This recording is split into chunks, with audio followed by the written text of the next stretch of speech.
이번 시간은 대한민국의 부동산 흐름을 짚어보는 마켓 트렌드 시간입니다. 오늘도 문민지 아나운서와 함께합니다. 어서 오세요. 네, 안녕하세요. 네. 최근 부동산 뉴스에서 가장 많이 등장하는 키워드가 거래량 증가입니다. 그래서 거래량 회복세, 그리고 바닥 통과 신호, 매수 심리 개선, 이 키워드가 정말 많이 등장하는데요. 하지만 숫자가 정말 시장의 회복을 의미하는 걸까요?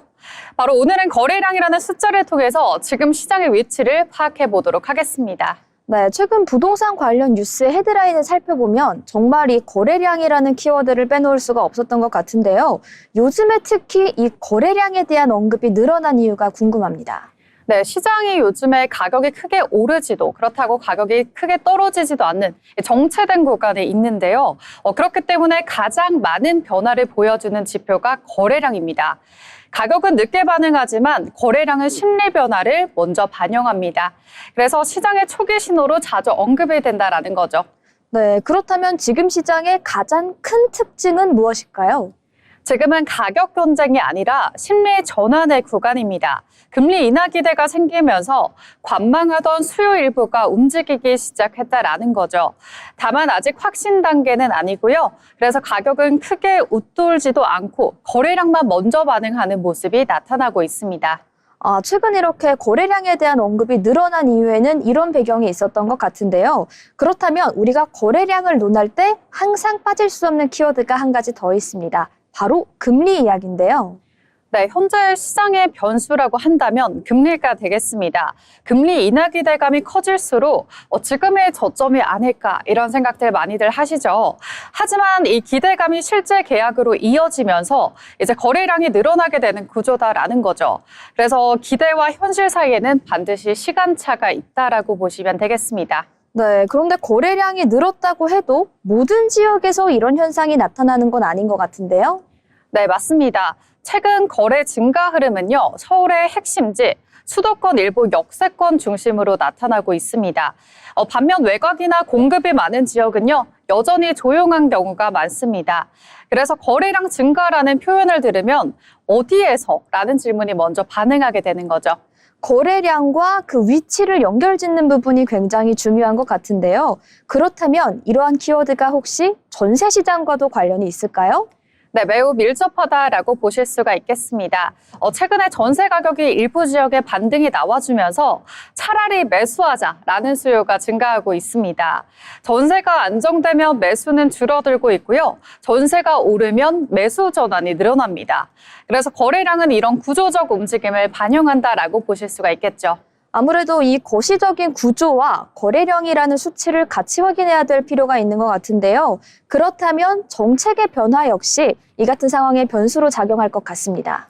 네, 맞습니다. 대출 규제 완화와 그리고 특례 보금자리론, 그리고 성약제도 변화 등과 같이 정책은 수요를 움직이는 중요한 요소가 되고 있습니다. 최근에 일부 규제 완화가 거래량 증가에 영향을 주고 있습니다. 하지만 이런 정책은요, 속도가 아닌 방향을 봐야 될 것 같습니다. 그렇다면 이 부동산 시장의 진짜 회복 신호는 언제라고 봐야 될까요? 네, 거래량이 늘어나면서 점진적으로 가격이 상승할 때 그때를 노리셔야 될 것 같습니다. 이 두 가지가 함께 움직이면요, 단기 반등이 아닌 구조적으로 회복이 될 가능성이 높습니다. 지금은 아직 거래량이 먼저 반응하는 초기 단계에 가깝다라고 볼 수가 있겠습니다. 네, 이렇게 진짜로 시장이 회복하는 시작의 타이밍까지 살펴봤는데요. 그렇다면 이 부동산 시장의 실거주자는 어떻게 판단하면 좋을까요? 네, 실거주자는 지금 타이밍보다 구조가 더 중요하다라고 보실 수가 있겠습니다. 거래량 증가 뉴스에 우리가 흔들리기보다는 내 대출의 부담이라든지 향후 금리의 변화, 거주 기간을 먼저 점검하는 게 좋겠습니다.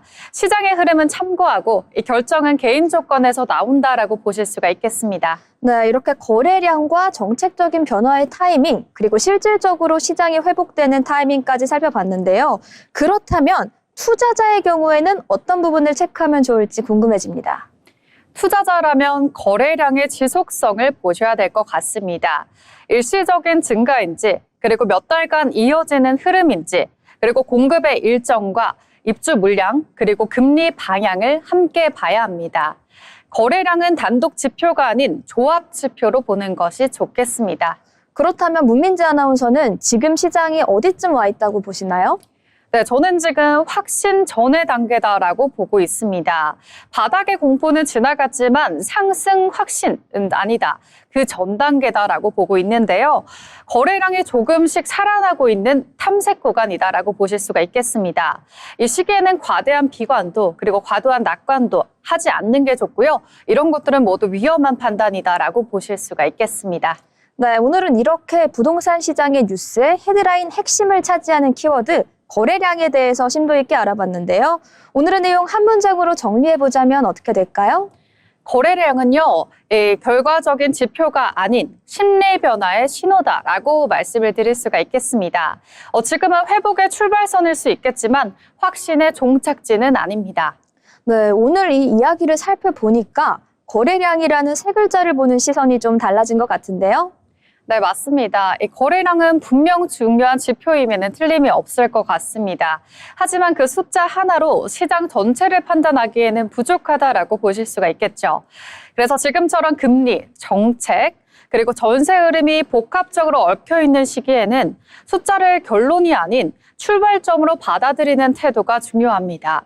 그래서 거래량이 늘어났다라는 뉴스에 조급해지기보다는 그 숫자가 나온 배경과 내가 함께 점검하는 것, 그것이 지금 시장에서 가장 할 수 있는 현실적인 대응인 것 같습니다. 네, 오늘은 문민지 아나운서와 함께 부동산 시장에서 거래량이 의미하는 바를 한번 찬찬히 짚어봤는데요. 거래량은 시장의 심리를 보여주는 지표지만 이 결정을 대신해주는 답은 아니라는 점 오늘 확실히 기억해 두시면 좋을 것 같습니다. 오늘 이렇게 다음 시간에도 여러분의 판단에 도움이 되는 마켓 트렌드 이슈로 살펴보도록 하겠습니다. 지금까지 부동산 이슈를 살펴보는 마켓 트렌드였습니다.